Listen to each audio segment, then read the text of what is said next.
Señor Muguerza, muy buenos días, ¿cómo está? Y quería preguntarle, usted nació en Cajamarca, por lo que tengo entendido, ¿cómo nace su romance con los libros? Sí, yo digamos que soy una suerte de librero de origen. Tengo que contar que somos una familia muy numerosa. De hecho, somos 12 hermanos. Soy uno de los menores. Y el lugar predilecto en nuestra familia era en la cama de mis padres, porque allí se daba realmente el gran escenario para la hora del cuento. De hecho, mi padre tenía esa habilidad particular de contar los cuentos en la noche con sus propias palabras. Éramos hermanos de diferentes edades, entonces él adecuaba su lenguaje para contarnos los cuentos de acuerdo a su propia forma de ver y con sus propias palabras, que en el día él los había leído. Tenía una colección de las mil y una noches, cuentos fantásticos, muy lindos, y él en la noche nos iba contando capítulo por capítulo. Entonces de allí viene realmente, se podría decir, mi amor por el libro, por los cuentos, por la lectura, y Dios ha querido que en el tiempo me vuelva a encontrar, o más bien el libro me encuentre a mí para dedicarme ya profesionalmente al libro, y vaya que desde los 18 años no hemos hecho otra cosa que trabajar el libro, el hábito de la lectura. Por ello creamos la Organización para el Desarrollo Cultural del Perú con esos propósitos para contribuir con la cultura, con el hábito de la lectura, y vaya que lo estamos haciendo después de 32 años. Podemos decir que realmente falta mucho por hacer, pero vamos en el camino. Su romance con los libros empezó desde muy pequeño. ¿Usted era de los que le gustaba que le cuenten el cuento para dormir? Sí, efectivamente, mi infancia, desde los 2, 3 años que tengo memoria, que lo tengo muy fresco además, porque creo que estos momentos tan dulces, tan especiales, uno los deja tatuados en la mente, y entonces es lo que más recuerdo. Mi padre ya no está, hace muchos años, está en el cielo, y me acuerdo como si fuera hoy. Tengo que decir, en realidad, en honor a la verdad, que todos mis hermanos, mis 11 hermanos restantes, también son muy amantes de la lectura, y por supuesto que hemos inculcado a nuestra familia, a nuestros hijos y los nietos también, el amor por la lectura. Yo creo que los grandes cuentos clásicos, sobre todo las fábulas, están llenas, vamos a decir, que además de aventuras, se podría decir que están llenos de anécdotas, pero sobre todo están llenos de mensaje, de moralejas, que pueden hacer a uno sentir de pronto pena de momento, alegrías en otro momento, porque siempre los cuentos tendrán un desenlace feliz. Entonces nos dejan un gran mensaje y forman en el niño en realidad no solamente el carácter, sino nos inducen de cierta manera, ¿no es cierto?, a esta suerte de valores, ¿no es cierto?, del compañerismo, de la compasión, ¿no es cierto?, de la perseverancia, y todos estos buenos, vamos a decir, valores que el ser humano tiene que desarrollar, y el libro es un aliado estratégico para ello. Yo termino el colegio. Ya lo comentábamos, yo vengo de una provincia de Cajamarca, Santa Cruz, mi gran colegio Juan Ugaz. Terminó el colegio, pues todos después de la fiesta nos veníamos a Lima, la gran mayoría. Algunos se quedaron por Trujillo, algunos de repente se fueron para afuera, pero la mayoría venimos para Lima. Y claro, Lima es otro escenario, ¿verdad? En mi caso particular, pues como yo era uno de los últimos de mi padre, como que él ya no tenía mucha grasa para seguir enviándonos dinero, para seguir estudiando, y yo entendí que en mi caso yo tendría que trabajar para poderme granjear la carrera, para vivir en Lima, ¿no? Me quedé en el libro y hice del libro, sobre todo de la venta del libro, una profesión.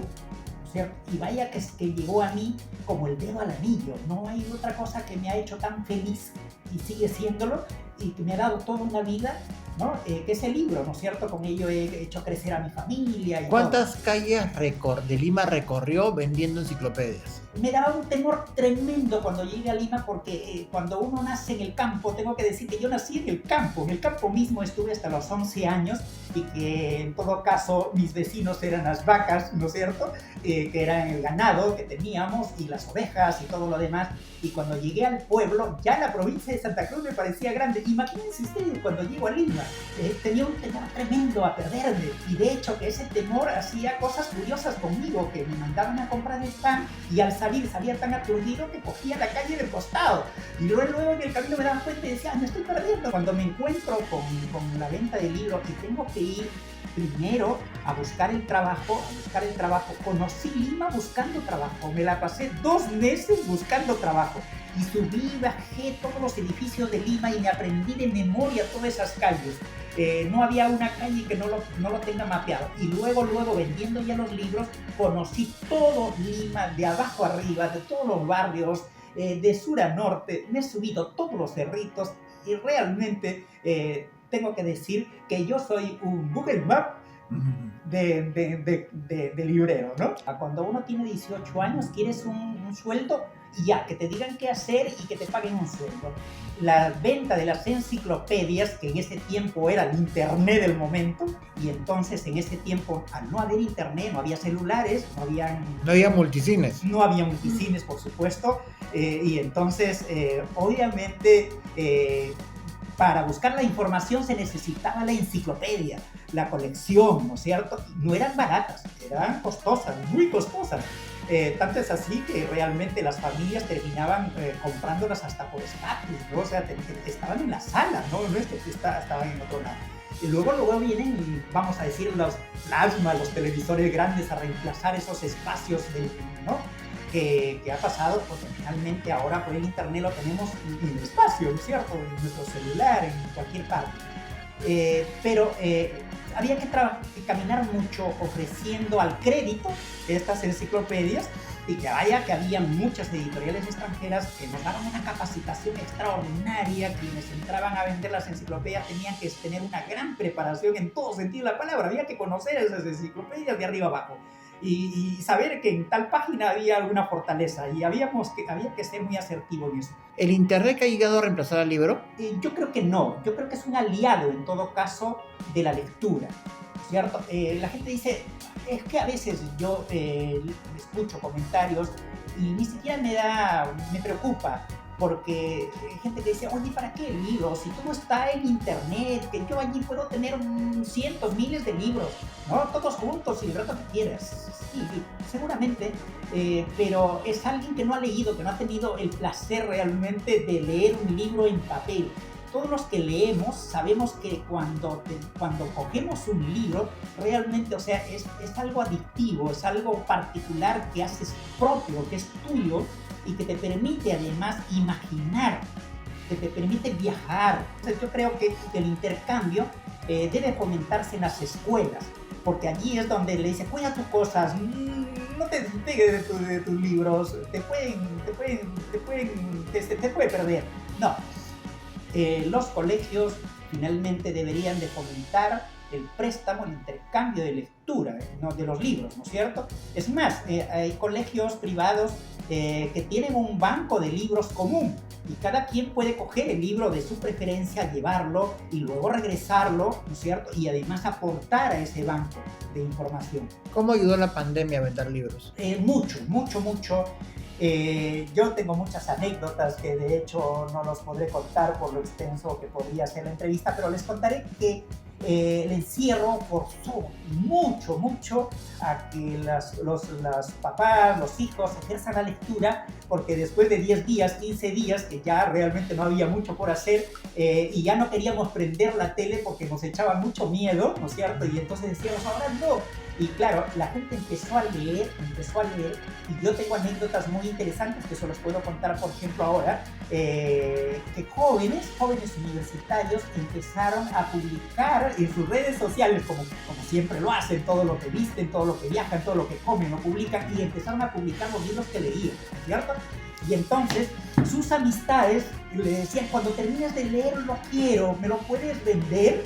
Y claro, muchas jovencitas o jóvenes de todo el Perú empezaron a decir, oye, sí, porque ya no leí, podría venderlo para comprarme otro, ¿no? Y así aparecieron tiendas online que realmente sorprendió muchísimo. Tengo el caso de una tienda online que creció muchísimo, la Ninfula Lunar, ¿no es cierto?, de Mariciela, una jovencita que empezó mostrando el libro que leía y de pronto en una semana terminó de vender todos los libros que ella tenía, que los había leído. Y dijo, bueno, tengo que conseguir más porque qué lindo compartir, ¿no? Y nos escribió a nosotros y se convirtió en una de las primeras clientas en el COVID mismo que compraba para venderlo en tiendas online, y hoy por hoy realmente vende muchísimos Ahora, libros. ¿qué libros son los que tienen mayor demanda? Los clásicos a Christie, Bram Stoker, de repente los cuentos de los hermanos Grimm. ¿Esos son libros clásicos que siempre tienen demanda? Sí, del género de cuentos, los hermanos Grimm está en las ligas más altas, ¿verdad? Que luego pues habrá Andersen, Perrault, y así en esa línea. Sin embargo, hay una gran demanda en los jóvenes de literatura gótica, de misterio, de terror también si quieres, ¿no es cierto? En donde está en la primera línea pues Alan Poe, ¿no es cierto? Todos los cuentos, narraciones extraordinarias de Alan Poe. Está H.P. Lovecraft, ¿no es cierto? Que es un genial también, que tiene cuentos que mezcla estos tres elementos: chamanismo, mitología, ufología en sus cuentos, que los hace tan fantásticos, ¿no es cierto?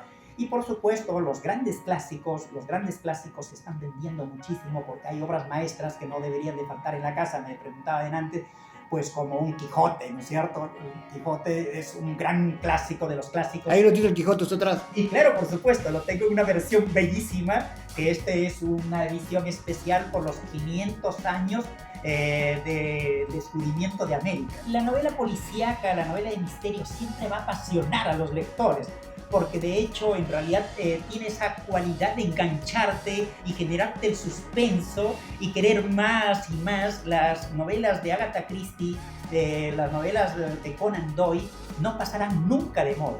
Son las que realmente apasionan tanto porque tienen esa brillantez de dejarte realmente con las ganas de continuar, a pesar que las obras no es que tengan una continuación. Se usan los mismos personajes en el siguiente libro, que en las aventuras, que en el regreso, que en el archivo de Sherlock Holmes y en el perro del Baskerville y hasta en las novelas sueltas, pero los personajes van allí y la gente quiere saber más y más. Pero es un país que lee, es un país de poetas, es un país de escritores, es un país hermoso para el libro y la lectura. Claro que sí. Yo creo en realidad que la mejor herencia que le podemos dar a nuestros hijos es dejarles un buen hábito, ¿verdad? Y ese hábito nosotros lo podemos fomentar, lo podemos alimentar en nuestras casas a nuestros niños desde que nacen inclusive, y no perdamos vamos a decir tampoco, esa esperanza de decir, mi hijo no lee, ¿y ya qué voy a hacer? No, es que realmente hay que ingeniarlo.